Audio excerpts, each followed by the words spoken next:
Welcome to Tea with Tanya. I'm your host, Tanya Ambrose, an average millennial navigating life as a maternal health professional, nonprofit founder, and grad student.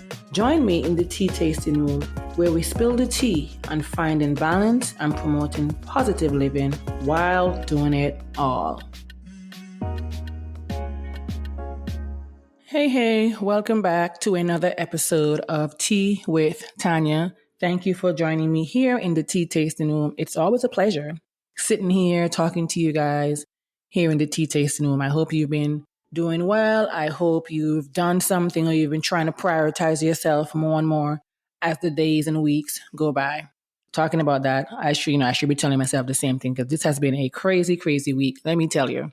School, I guess grad school is telling me that I'm in grad school and I need to really and truly get a grip of myself, which I think I've been doing a good job. But guys, I shed my first, I literally shedded a few tears, my first few tears of the grad school life. I didn't know that was a thing. I've heard it before, but I literally shedded some tears this past few days simply over an assignment. But nevertheless, it happens. Life has been lifing and I lost focus. I don't want to say I lost focus, but I didn't have the capacity to be 100% with my schoolwork because you guys know, I do not play when it comes to my schoolwork. But life happens and I got kicked off my rocker just for a few days, but I'm back on track and I had to center myself, did some grounding exercises to quiet my mind because my mind, let me tell you, my brain, the overthinking of it all had me in a chokehold. So I had to do some grounding exercises and quiet my mind. And once I did that, I was able to focus and get my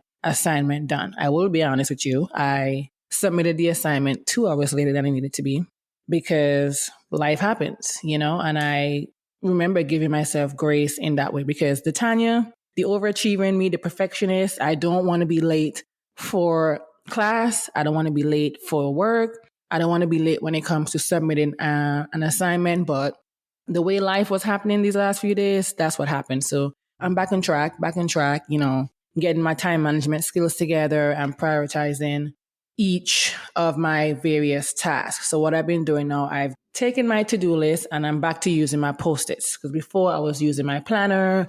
I had another notebook that I have for other important things. But the way in which my life is going right now and how overwhelmed I've been these last few weeks, I am back to using Post-its for my to-do list. And on that little small Post-it, it has at least 3 to 4 tasks that needs to be done. And even in that task, on that list, it includes my workout. It includes drinking water. It includes whatever small task that I can do that's going to make my life and my day better. So that's what I'm back to doing, my Post-its to-do list. And I've been back to doing it for the last 2 or 3 days, and my life seems a little bit more better. I look forward to looking at that Post-it, taking something off of that list. So, this is just me telling you to get your life in order in a sense where you don't feel like you have to do everything all at once. If you have to do the smaller task at first, that's fine. If you have to be like me and get a Post-it so you can write your to-do list down or even put it in your notes app, that's also fine. But yeah, it's been a rough week for your girl here, but I am back on track and I am here showing up for you and of course showing up for myself. So I hope that will encourage you to show up for yourself as well. Now, it's been raining here in South Carolina the last few days, or at least where I am in South Carolina. So it's been cozy. So this week's tea of choice is the caramel apple tea. That's what I am drinking. It's just, want to feel cuddly. I want to feel cozy. I'm in my loungewear because all of a sudden I'm a loungewear girl in my house. I've been doing that. And it's just the beautiful taste. It just makes me feel right at home. I'm still in the process of unpacking my home one day at a time, I will say. But yes, the tea of this week is the caramel apple tea. I think I would have mentioned that in a previous episode. But yeah, that's what I'm drinking. And I'll put a link in the show notes for where you can purchase that caramel apple tea. Now, I am excited for today's episode. I have a guest and we are going to be talking about burnout. Because I feel like the night before recording this episode, I was extremely tired. That was the night when I submitted my assignment late. I was tired. I couldn't do anything. And the very next day, I was like, you know what? I had a to-do list, but I could only accomplish the small tasks after work because you guys know I work full-time as well while going to school, while having this podcast, while running a nonprofit organization. And one of the things that's, in a sense, putting a lot of pressure on me to, I say pressure, but not in a bad way, is that it's abstract season to an extent. And we've been called, or the assignment is to submit an abstract for the American Pediatric and Gynecology and Adolescent Association. I'm probably butchering the name, unfortunately, but I probably will share more with you guys in the coming weeks. And the deadline is very, very, very, very, very, very, very near. And that has been putting some pressure on me and my research team, but we are doing it because we are who we are. But I'm working on that. Then I'm working on the podcast. I have my assignments and I have group work, and I'll probably dedicate a whole new episode when it comes to working with people. That's a whole different thing. And of course, I have my job, so it has been a lot, and I've been exhausted. So I am feeling refreshed today, but I am looking forward to this episode with our guest because we're going to be talking about burnout, because I believe I experienced that a few months ago. And I think sometimes I think I'll probably end up there sometimes. I don't know. So we're going to talk about all things burnout, how we can recognize the signs, what to do, how we can cope, go beyond just practicing self-care by way of getting your nails done or facial. We're going to get deep into that. So stay tuned for my interview with my guest, and I'll let her introduce herself. You know the drill. Today on the podcast, we have a very, very special guest. And I know I say this about all my guests, but it turns out that she is indeed special because we share something. We are what I'm going to say island sisters, because we come to find out that her mom is from Jamaica. Yeah, that's right, Tanya. Right? So that's a small world. So I'm just so happy to hear that I'm speaking to someone who can relate to me not liking the cold. Definitely don't like the cold. Would rather have my feet in the sand. In the sand. So I'm happy to have you. So welcome to the tea tasting room, as we call it. And what we do here, because we're very nosy people here, we want the guests to tell us everything. It doesn't matter how long you spend. Just tell us about yourself, what you do, and then we'll get into it. Oh, thank you for having me, Tanya. And hello to all of the listeners. So like Tanya said, okay, my roots are from the islands, and what I'm up to in the world is I'm on a mission to up-level consciousness, really. Just that little thing. And I do that through different mediums, different ways. So I have a series of emotional wellness books. They're for children, but they're really for adults to help us have a healthier, more responsible relationship with our emotions. They're called The Adventures of Little Sass. And they're published under my company called Uplevel Productions. And we're a boutique leadership consulting firm. We work inside organizations and we develop leaders in a coaching skill set to help them be more empathetic, more heart-centered people managers with their direct reports. And we train internal coaches inside organizations. And we do this through the coactive coaching methodology.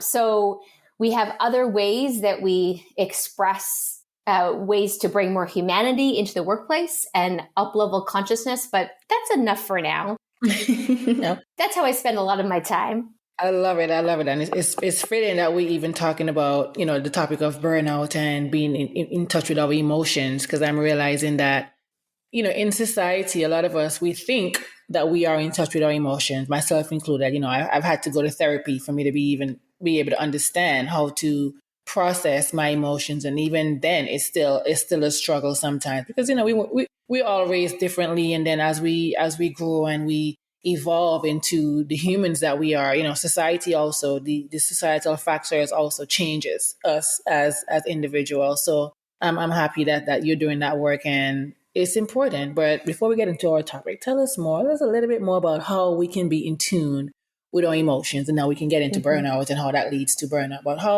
what are some ways in which individuals, I know you say you have books for the younger kids, even though, essentially it's for adults too, which I like that. I like a book can be bought for a child and adult at the same time. That's important. But how can we as individuals become more in touch with our emotions? Or what does that even mean? First of all, for those listening, what does that even mean? Like, what are my emotions? How can I be in touch or understand my emotions? Because sometimes I know people will think, oh, you're crying, you're sad, you're angry, which again, all these are emotions too. But for me, I think it's a little bit much more deeper than just being sad and just being crying or happy. Like, how do we understand our emotions? Yeah, great question. Emotions are our birthright. To feel is our birthright. And somewhere along the way, we lost that. and we got messages and conditioning that it wasn't okay to feel, and really, I think depending where you were born, your social identity, the messages vary. But for the most part, most people received conditioning that it's not okay to feel. Mm-hmm. And so the reason why I'm wanting to be in conversation with people like you about this and spread this information is because when we don't feel our emotions, it creates dis-ease in our minds, dis-ease in our hearts, dis-ease in our bodies. I mean, there's so much data that suppressed emotions leads to heart disease. It leads to blood pressure, blood cholesterol issues. It leads to depression, anxiety, and even cancer. So the reason why we need to bring emotions back and find out your other question, which are what are some ways to feel in a way that's healthy and responsible? But we have a long way to go as humans because we've chopped it off and now we got to bring it back. And so this is just one, we can talk about more different ways, but one simple way just to get us started is everybody that's listening, and you and me, Tanya, let's just all take a deep breath in and out. And let's do one more for good measure here.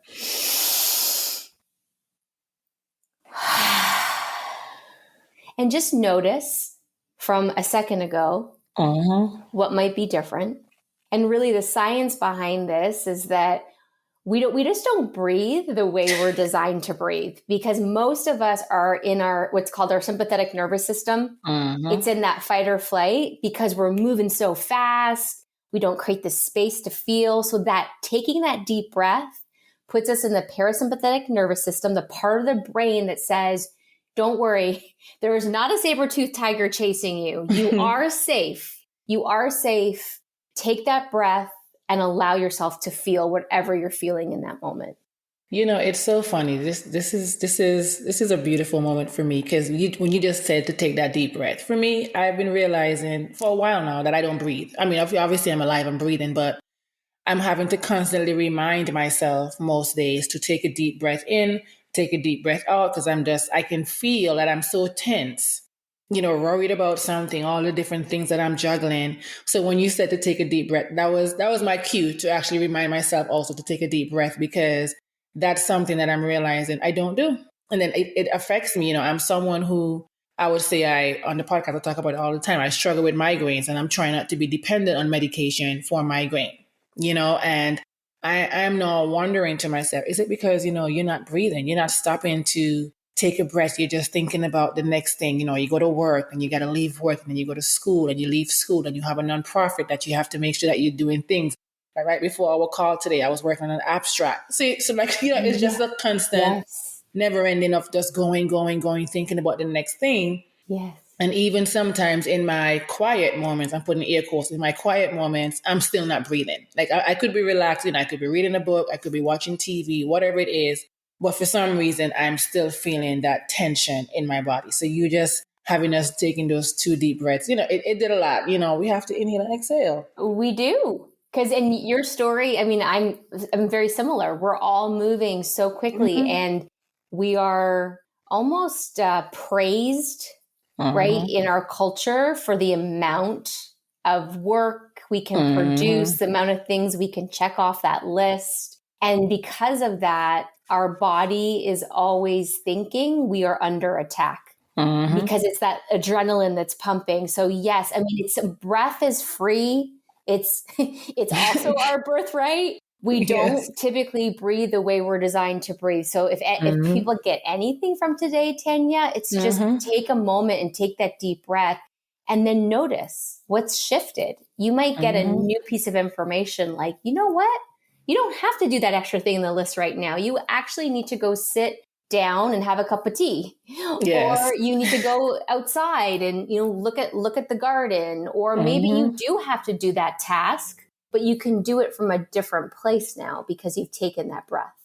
And one of the things that again, it's funny that you're mentioning that because yesterday, that's when we'll segue into like being burnt out. But yesterday I had a really long day. Like Tuesdays are usually my long day because I go to class, I work, and I have class at night, all these different things. And I had an assignment due. Like I said, I have this podcast, I work full time, I'm a full time grad student. And I'm Wow. also the founder of a nonprofit organization. We're still small, but in that growing phase, there's so many opportunities, there's so many things that you have to do to focus on ensuring that I can build a nonprofit to a level that I want it to. And I just remember an assignment was due at 8 p.m. Essentially, I thought it was 11:59, I'll be honest. Put that disclaimer. And it was due at 8 p.m., but I was not focused. The week prior, my to-do list was just hectic. So that class module that I was supposed to focus on to be able to do the assignment that was due this past week, I didn't get to do it. So I'm just now coming again on to the next thing. Oh, I can wing it. You cannot win qualitative or anything quantitative at all. No. I'm like, I can wing it. And I remember, again, like I said, I'm not someone who I can remember breathing. I have to remind myself, I got to put an alarm in my phone to breathe every hour. That's how bad it's gotten now. That's great. Yeah, that you have an app, right? Because I have to put that reminder. Yeah. And I just remember coming to, I would say, a mental block that I started crying. I said, I shed my first tears in grad school because I'm looking at the assignment. I cannot even put 1 + 1. It was like, it was a different language. And I was like, I had to email my professor. I'm like, I need some extension because I'm not going to be able to submit this assignment in time because my brain was just, I don't want to say it was shutting down, but it just could not focus. And because I know that I was not taking any deep breaths for any clarity, because like you said, there's power in taking a deep breath, people. If you're listening, there is really power in taking a deep breath. And I was like, my friend, I came home, I said, what, I'm going to decompress. And I started practicing like some deep, what is it called? Diaphragmatic breathing. Yes. And I tried doing that. And like you said, that's why I say again, you talking about it today. We didn't plan this, guys. We know what we're going to talk about, but this taking a deep breath in the episode was not planned. So when you said that, I just remembered how centered I got after taking like 5 deep breaths that night. And whatever miracle happened, I just knew what I was doing. I was watching the module and I got the assignment done. It was submitted late, but regardless, it just told me that there is power in being still and taking those deep breaths. So with that, to that example, I say, you know what, let me create a small to-do list. I got a Post-it note because I have a planner. You can get overwhelmed with all these different things. And I took a Post-it note and I started doing my tasks in like 3 to 4. Small tasks, nothing too big, but just something. And in that task, it has, do your workout, take a deep breath. Because I'm having to constantly remind myself to take that deep breath. Yes. So I'm saying all that to say, because I know I'm so long-winded. In the topic of burnout, because we hear it in social media and society, I'm burnt out, and it's become like a cliche thing to talk about now. It's not necessarily cliche, but it's becoming what's commercialized, I should say, in a way that, we're finding different ways to talk about this. For someone who's thinking, okay, like myself, because I believe I experienced burnout, but I guess based on your answer, how would we essentially define like burnout? How do we know that we're experiencing that? Like, what are some signs or some symptoms, like myself and those listening could watch out for as it relates to burnout and maybe even from an emotional standpoint as well? Yeah.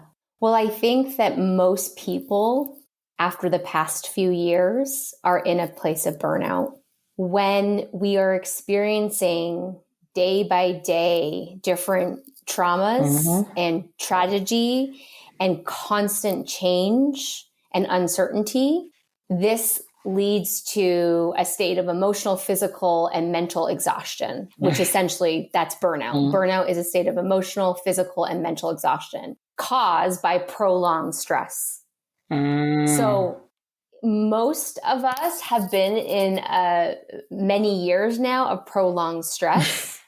And it's why we have to really take hold of it, because I don't know if the world is going to, I think this is the world. It's now a constant state of there's chaos, there's mayhem, there's tragedy, there's horrific things. And I think seeing the images, it just re-traumatizes people. So burnout is real. It's very present. And there's ways like the breath and having breath work practices that can support us to help our nervous system. But other things like turning off the news and turning off the social media. We don't want to be ignorant. We don't want to not be engaged with reality. Yeah. And in order to engage from a place of purpose and from a place of power, our nervous systems have to be fortified. We need to be able to take care of ourselves first so we can serve our missions, our purpose, our communities, our families, our work. That's the definition of burnout. I believe most of us are under it. And like accessible ways, our breath, and turning off the images and the social media, and then reconnecting to nature. There's a real need for us to literally put our feet on the ground, on the earth, to touch the soil. If you can get into water, a lake or a river, an ocean, like our ancestors knew things. Yes. They really, really knew things. And I believe in order to help us navigate these times, we need to go back to many of the ways that our ancestors navigated life. No, I agree, because I think for me, I have this thing where I say I'm going back to basics, because too many times, like again, you see the social media, the society, the news, because I'm a person, which sometimes I'm embarrassed to even say, but I don't watch the news anymore. I'm one of those persons where I get my news essentially from the apps or, sometimes even social media, just to get a quick glimpse, because I remember at one point in time, probably prior to the pandemic, or might have been when the pandemic first started, when we were just in information overload. We had no idea essentially what was going on. It just kept being sad news, time and time again. And it's like, again, the media, granted, I know that's your job, but it seemed like there was an agenda. And I realized that my mental health essentially was struggling, because I'm someone that I worry a lot. Like I overthink, I worry a lot, not because I want to purposely do it, but when you care about certain things, or you care about society, or you care about your community, humanity. Yes, it makes you sad. And I remember I said, I cannot continue. I would sit hours at a time, because we were all home. Essentially, I would sit hours at a time watching the news and realize that I'm like, why am I feeling so sad? I mean, life is essentially still good regardless of what we were going through, like say 2020, 21. But why am I feeling the way I'm feeling? Why am I feeling like there was the literal world was on my shoulder? And I think that's when I started realizing that I wasn't breathing the right way. So like we're talking about 2 years. We're talking about 2 years now, which is so crazy. And I think for me, that was as a result of the things that I was consuming on social media, on the news. So I've had to reduce the type of news that I'm consuming. I haven't taken a social media break, because I'm not there yet. I'm gonna be honest. But I've been able to control what I see. So that has been the difference. Being even on social media, I've been able to control what I consume. I'm one now that I started making it a mission for me to go outside, because I'm from the Caribbean. We're used to being in the backyard without no shoes. We walked to the neighbor's house, we were just living life. And I often say, whenever I go back home, it's the most happy and healthy that I feel. And that is not a knock to where I'm living now. It's just that there's just something. It's like, my brain reprograms to, okay, you're home now. Like you mentioned, our ancestors, they knew something. They had the method, they had everything that they were doing, even despite whatever challenges they faced.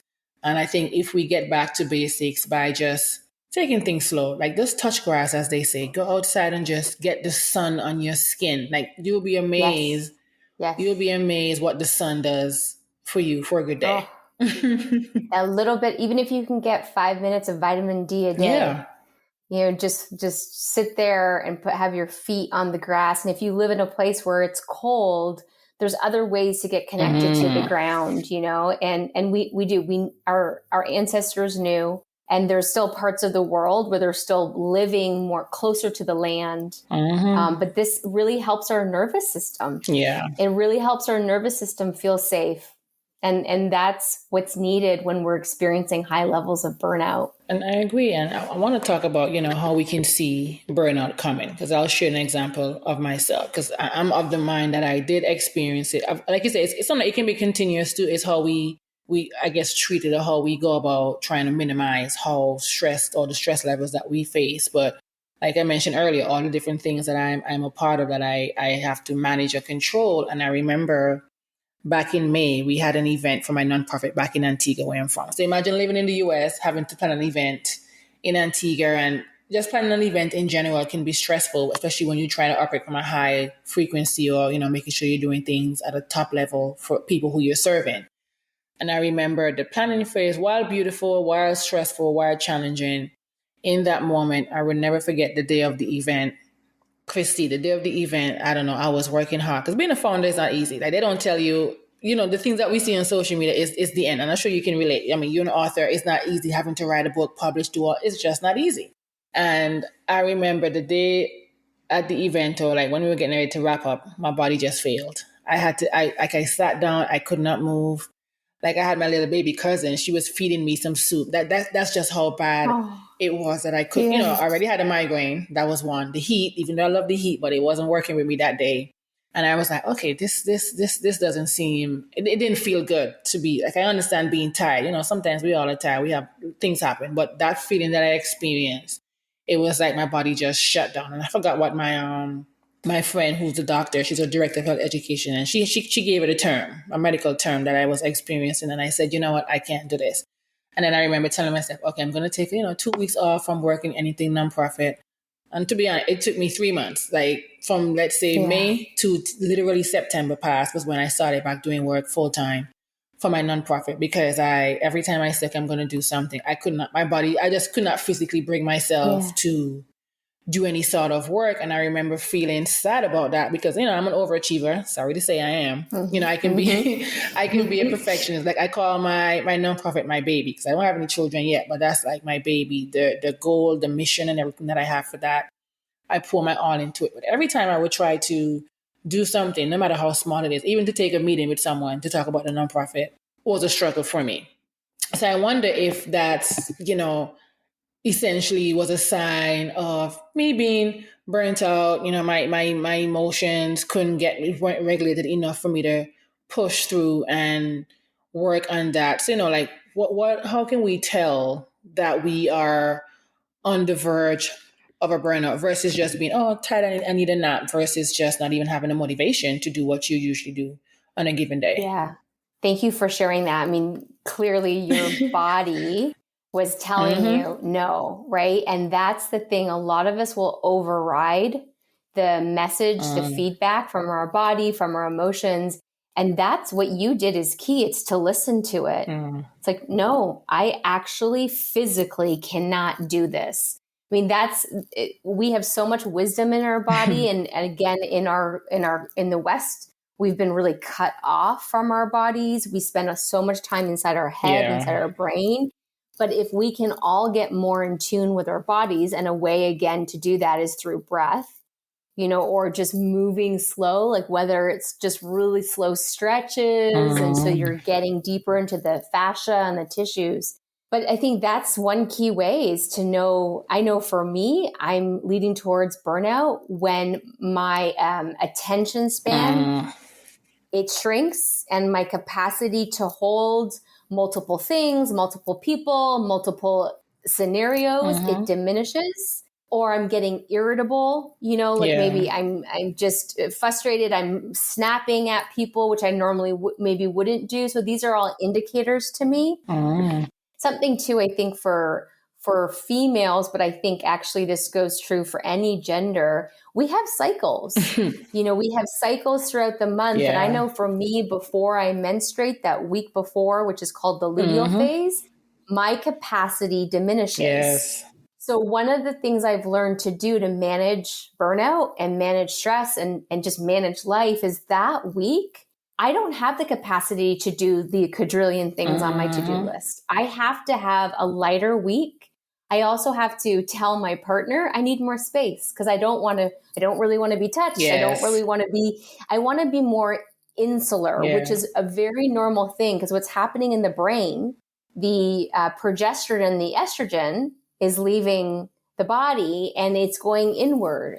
So honoring our cycles and getting in tune enough with our bodies that we're listening, and then coordinating our life and our schedules around that.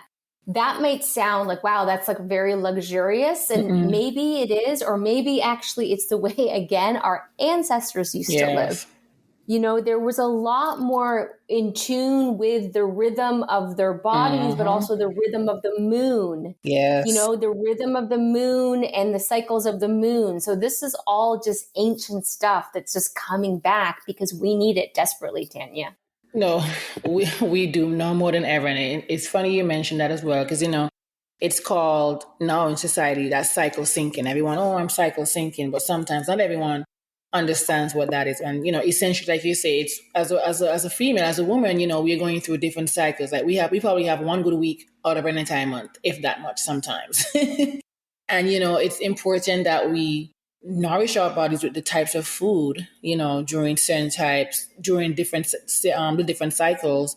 Like you said, the workload that we take on during these different cycles for me, because I know I'm a push through girl. And sometimes there are moments when I was really trying to be much more mindful and do what according to what phase of my cycle I was in. Life was great then. I'll be honest. I understood my capacity. Now I've fallen off that wagon for some reason as it relates to doing the work in different phases. And it really does affect the way in which how productive we can be, 100%. Because we think about, oh, I want to be productive. We have this long list of our to-do list of things that we need to do in a day or a week. And then we end up not even doing 2 out of the 10 things. Because again, our mind, like you said, our brain, it's just it's not able to process the things that we need to do during that different phase as someone who, menstruates, if we want to put it that way. So I think what I want to ask you, because for me, like I said, I'm a push it through until the end. Like the other night, I had to go back to that centering moment of taking in 5 deep breaths, because I was beyond the stage of pushing through. I could not push through. I did. When I pushed through, I started crying because I'm a crier. I'll cry for anything. I'll watch a TV show. Like I'll just cry for anything unprovoked. But that's good. But I was like, wow, I said schoolwork should not be having me crying. Like I said, a little bit stressed. I can understand, it happens. I mean, it's not going to be easy. But I was literally to tears crying, and I had to just get myself together. And that's when I understood. I said, you know what, even though I'm the person that would be like, you need to push through, it came to a point in time when I couldn't. So how can one tell, for those listening, that we need to actually change something in our lives, or just the way in which we do certain things versus pushing through? Because I had to come to that realization on the brink of tears. But for those listening who may not have the privilege essentially of just being still, but they have to push through based on their circumstances, how can one tell that you need to change something versus pushing through, even if it's something minor, while on that, I guess, verge of trying to get over to the next hump because you don't have the privilege? You're not fortunate enough to be still for a long period of time. Like I know we talk about the deep breath, what else, we can think about. Okay, I'm approaching burnout. I need to stop for a second, or I can push through even through this phase. Yeah.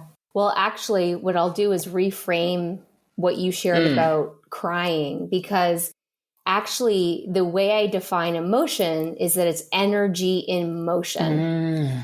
So if someone doesn't have, you don't have the privilege of taking some time out, or, you just have to go to the next job, right? Because you've got to put food on the table for your family. Can you, in the bathroom, like lock yourself in the bathroom and cry and just feel? Because what you're doing is you're giving yourself a release, and that tension and that buildup, you're moving it. And that will help shift so that your body can have a moment of like tension relief. The same way the deep breath or getting outside would. So, and anger is such a misunderstood emotion. It is such a powerful, beautiful, important emotion. But again, in our culture, we've really been, I know I was conditioned, like good girls aren't angry, and so here's the thing. Anger is the emotion that fuels us, that has us put things into motion, has us activate our purpose. So you can get a pillow and just scream into the pillow. Or punch the pillow. This is something, if you have little people with you, you can punch the pillow with them. the bottom line, Tanya, is move the energy. It is accessible to you. You can do it you give yourself 60 seconds, put it on the timer, and just punch that pillow and let yourself get that energy out of your system. You will feel liberated. Yeah. You will feel liberated, and then there'll be more space for you to go on and do the next thing. No, I like that because sometimes, again, like I said, we think there's like a negative connotation or negative stigma just for crying, for screaming, for essentially acting out how you're feeling. As long as you're not harming anyone, I think, in society, we need to really normalize feeling our feelings as they say, because I think, like I said, we've been conditioned to not show any feelings, or, as a Black woman in particular, you become that, you become labeled that angry Black woman for essentially, again, like you say, just expressing how you're feeling that particular day. And I think if we can normalize having more conversations around the idea of our emotions, even from a professional and personal standpoint, because how you are in a personal setting versus when you are in a professional setting, it's two totally different things. Two totally different things sometimes. It's I guess knowing how to navigate that. And I think for me, I don't know if you can answer that question for me, but as a professional, young professional trying to be successful in this life, how can we, I know we're talking about burnout, but I mean, probably we can even bring it back to any emotions again. You have different tasks at work, and then we're having to come on, you live at home, we all have issues at some point in time. Every day is not going to be the same. Maybe let me not say issues, but every day is not going to be the same. Our emotions are going to be different. Sometimes we work along with the moon. We can be more emotional than some.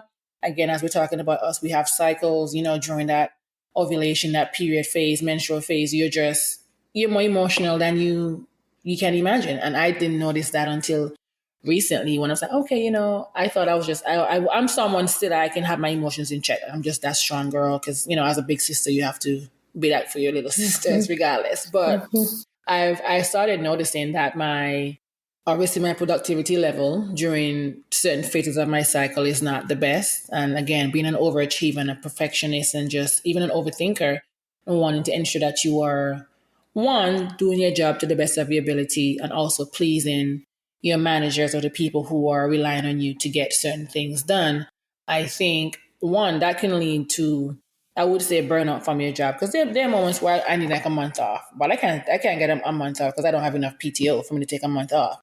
And then even if I do, I have to save that particular PTO in my case because I got to go back to Antigua for my nonprofit for certain things. So it's just, again, all these different nuances. But I think sometimes the people pleasing aspect of being an employee, and then you, as a woman, you are experiencing the different changes in your cycle. So your emotions are sometimes higher some days or some weeks than some.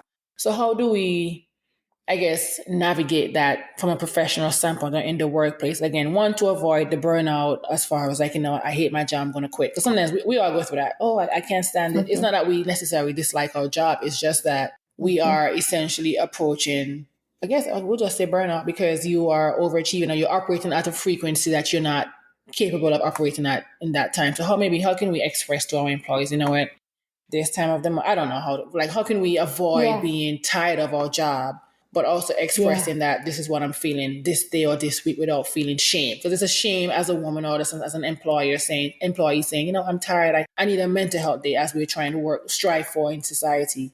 But even then, that's still looked down upon. So how do we navigate that? Yeah, there's so much of what you just shared. Yeah. First, I just want to acknowledge for you as a Black woman and for any of your listeners who are people of color, the stigma around specifically the emotion anger, it's so real, and we got to do better on releasing these stigmas and bringing humanity to every individual, that it's your birthright to feel. And, so I just wanted to say that. Secondly, I am on a mission to bring more humanity to the workplace, which means that you don't have a work self and a home self. You bring your whole self.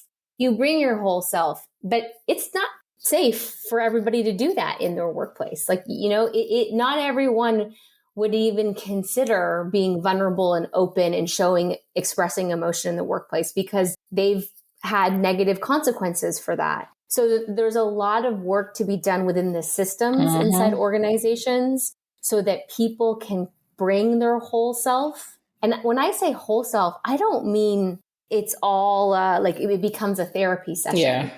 I just mean that the amount of energy it takes to say, okay, this is my work persona, and then this is my home persona. That is part of us. That's one of the symptoms that creates burnout. Having to separate, and I think for the people of color, having to code switch, that's exhausting. That's absolutely exhausting, and that's part of the problem. So what would it be like to have workplaces where you bring your whole authentic Tanya? Like, you know what? I'm having my period right now, and I'm not going to go work on this project by myself. Thanks, Joe. See you later, Cindy. Or you're in a meeting, and you know what? Maybe you say something and it comes out kind of sideways because you're tired. Yeah. And we need to have the permission to be human, because that's just human. And then we need to have the ability to clean up the messes. So that's also part of bringing our whole self. Like, okay, I didn't respond to Joe in that email in the best way because in that moment I was heated. Yeah. But do I have the skills and the ability to go back to Joe and say, hey, Joe, I'm really sorry. You know what? I was in the heat of the moment. I take responsibility. That's not the impact I wanted to have. This is why I bring coach training inside organizations, because coaching skills are relationship skills. So if we're training people managers how to listen more deeply, it means they're not going to just listen for the solution and how they fix the problem, but they're going to listen to the human and hear like, Tanya, wow, it sounds like you're really tired today. What's something I can do to support you? Or I've noticed you haven't taken any time off recently. Yes. So there's teaching them communication skills so that they can be more effective people managers. And then the systems, there need to be systems in place. Some of the organizations I work with, they're progressive and they have internal mental health professionals, coaching professionals that employees can just on demand pick up and say, I want a 30-minute coaching session on whatever. We need more of that. And these need to be accessible to people where they feel like if I use any of these internal programs, it's not going to come back to bite me on a performance review, right? There's so much to be done. But if I'm just going to bottom line myself, Tanya, I'm what I'm wanting for humans is to feel safe to bring their full self and to be part of workplaces that understand that part of being human is having cycles of energy and emotions and creating space for that and creating resources to support people's wellness. I'm glad you said that, because too many times, again, we're not having these enough conversations, or we think we are having them, and then we're just leaving them there at the surface level, and we're not going deeper than that to ensure that individuals feel safe. And I like when you mentioned about being your whole self. You are speaking to me, because I'm on a mission right now to ensure that my whole self is showing up wherever I am. When I first moved to this country, I had a thick island accent. I still have it, but again, that code switching and trying to not bring that full Antiguan accent out.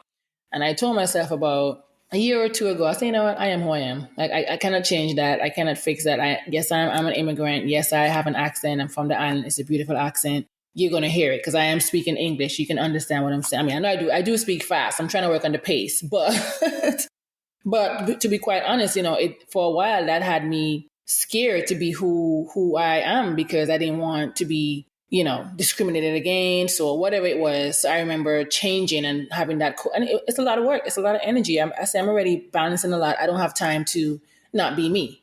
Like I cannot continue in this world having to switch. Oh, this is the Tanya at home. This is the Tanya on family. This is the Tanya at work. I am who I am. And you're going to have to adjust and adapt to who I am as a person. I'm not going to be disrespectful in any way. That's never going to be the case. But I have to accept you for who you are. So you have to accept me for who I am and what I bring to the table in my authentic way, my personality, whatever it is. It's just about navigating that, because it's really a lot of work. It's a lot of work for me to have to keep switching every minute. Sometimes, 1 minute, okay, 5 minutes, you're Tanya from Antigua. Then the next, you're a full-blown American with a different accent. And it it's a lot for me from a mental health standpoint as well. I said, I can't do it. It's Yes, having to that think. leads to burnout.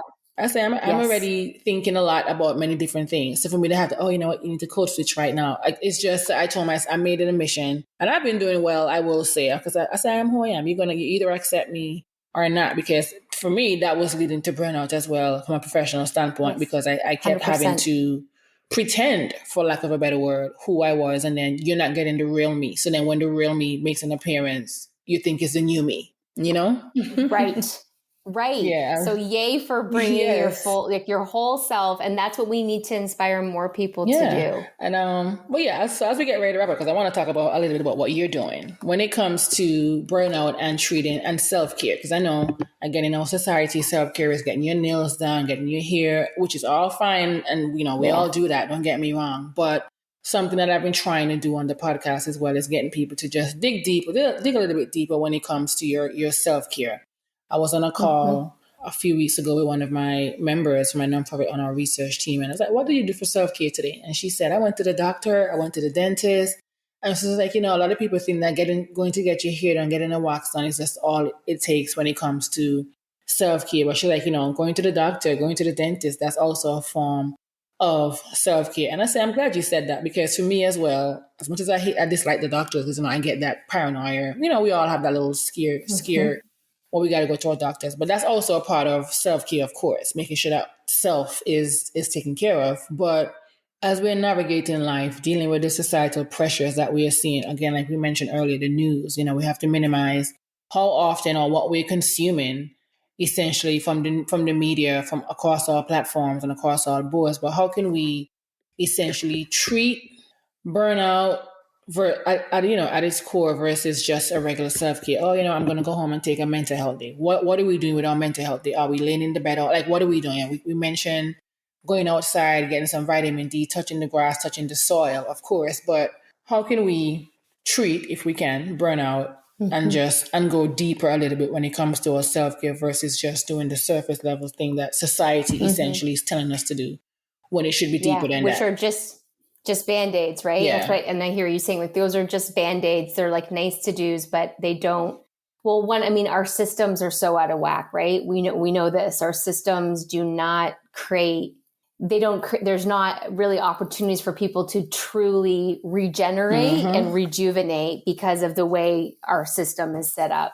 But when I've been talking about self-care, I'm with you. I feel like that term is just, we need a new term. Yeah. One place I'll point the conversation, I have some different thoughts, but one place I'd point is financial well-being is self-care. Say that one more time. Financial well-being is self-care.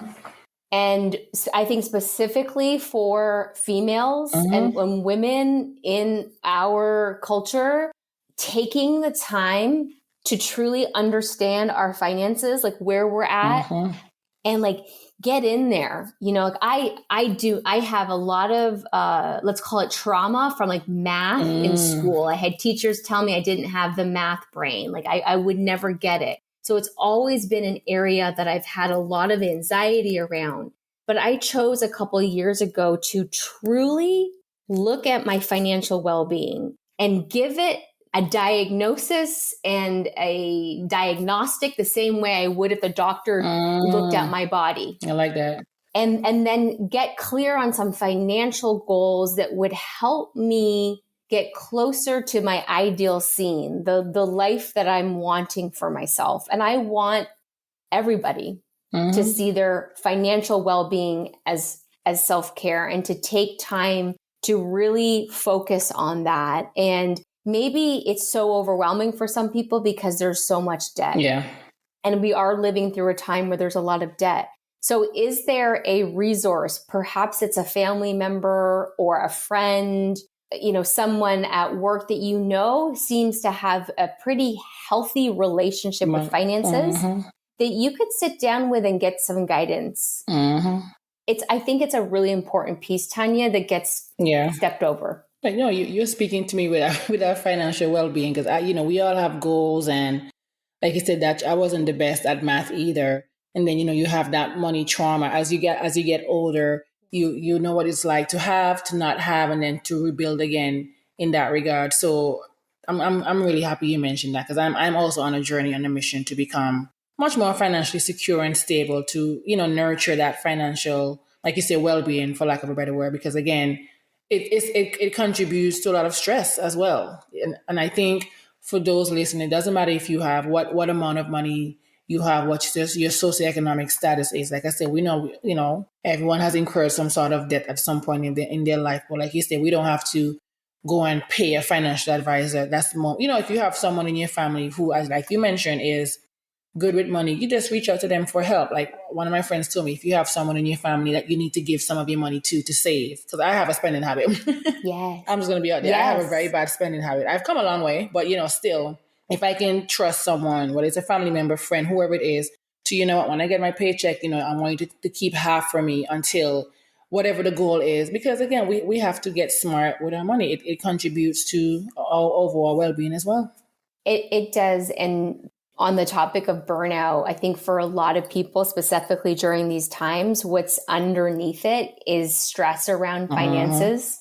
And so avoiding it creates more stress and leads to more burnout rather than confronting it. And I love that you said it doesn't mean you have to spend money to figure out your money situation. It's just about confronting it and then asking for some help from somebody you trust, who you can see has a healthy relationship with finances. Just that little bit will be very healing, which will give you energy back. It will give you energy back. And then whatever goals you have, you can chip away at them, just one step at a time. Yeah, no, I agree. I'm really happy you mentioned that financial well-being, because that's a lot of the times we don't think about that. We just think, oh, we have money, let me go travel and, do all that, of course. But again, get smart with your money. And we see the way in which the world is going right now. And sometimes we'll be like, oh, I don't need money to do. The reality is we need money to do a lot of things. It doesn't matter what we believe in. If we do need money to have a better life, essentially. Well, this term of fulfillment, which sometimes I think people think it means to be happy all the time, and it doesn't. It means to live according to our values and our purpose. And we need our energy to get clear. Like we need energy to be able to say, this is why I'm here and this is what I'm meant to be doing.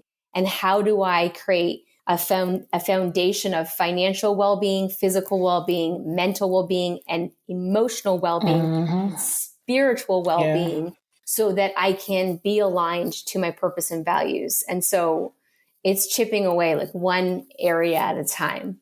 You know what? I love that. I don't know where else to go from here with this episode, because I feel like you just painted that picture oh so beautifully. And so I appreciate you for that. This was an amazing conversation, I will say. And I feel like we can go on and on and on all day. But I want us, before we go, I want the people to know, I know you mentioned earlier about writing your books and everything. Tell us more about that. What motivated you? What got you started to even thinking, I need to be an author. I want to be an author. I want to write specifically for children, but essentially it can also translate to the adult world. Like what motivated you? How did you get here? Yeah. So I really wrote these books for the younger part of myself that didn't have a book like this or a tool like this. Yeah. So my father was incarcerated when I was 13 and my world turned upside down. And there were no adults around me at that time who had skills to say, hey, you might be feeling some feelings around this. Like, let's have a conversation. Yeah. So I wrote the first 3 books, The Adventure of Sadness, Joy, and Anger, and released them in 2018. And it's about little Sass who goes on these adventures to learn how to be with those emotions. And I wrote them for children and adults who want to be more in touch with their emotions, but don't really know how to start the conversation. So there's a discussion guide at the back of each book where the adult and the child can talk about that particular emotion. And it's all, there's fun stories attached. And then 2 more have just come out, and there's 2 more that are in the pipeline. And these were all collaborations with folks from my community of different races, faith, different social identities so that we can expand the conversation and start to broaden the different communities that we bring this conversation into. And I'm really excited about that part because I feel like we've lost our ability as humans to hold multiple perspectives and to be tolerant and compassionate and empathetic of different ways of living and different people who walk a different path than us. So the mission has expanded, that I believe that if we restore our emotional well-being, I call it emotional leadership, then we have the capacity to look at someone who's completely looks different than us, might pray to a different higher power, love differently than us, and look at them and see their humanity and, and not judge them or persecute them, but include them and vice versa. So the books are expanding, and I really initially wrote them for the younger part of myself that didn't know how to be with her emotions. Because when my dad went away, I said, I'm not going to cry. I'm not going to feel. I'm tough. I'm just going to pretend like I have it all together. And I did that up until, I'm still working on it. I don't have by any means sorted out. But these books for me have been medicine to share the stories and now share other people's stories and to be talking about what it means to be emotional beings. So that's why I've done it and why I want to keep bringing them out to the world, because I do believe that if we all had a healthier, more responsible relationship with our emotions, our world would be a different place. And I want that for us. No, I agree. Want that for agree. Us. And I look forward to reading these books and for you to keep putting them out, because, we need it. We need a whole society. We need to be healed from all the different traumas and the different things that we've been conditioned to believe in, so doing something like that, it's really important. Because again, we have children growing up now who think that they need to be brave. Granted, you can be brave, yes, don't get me wrong.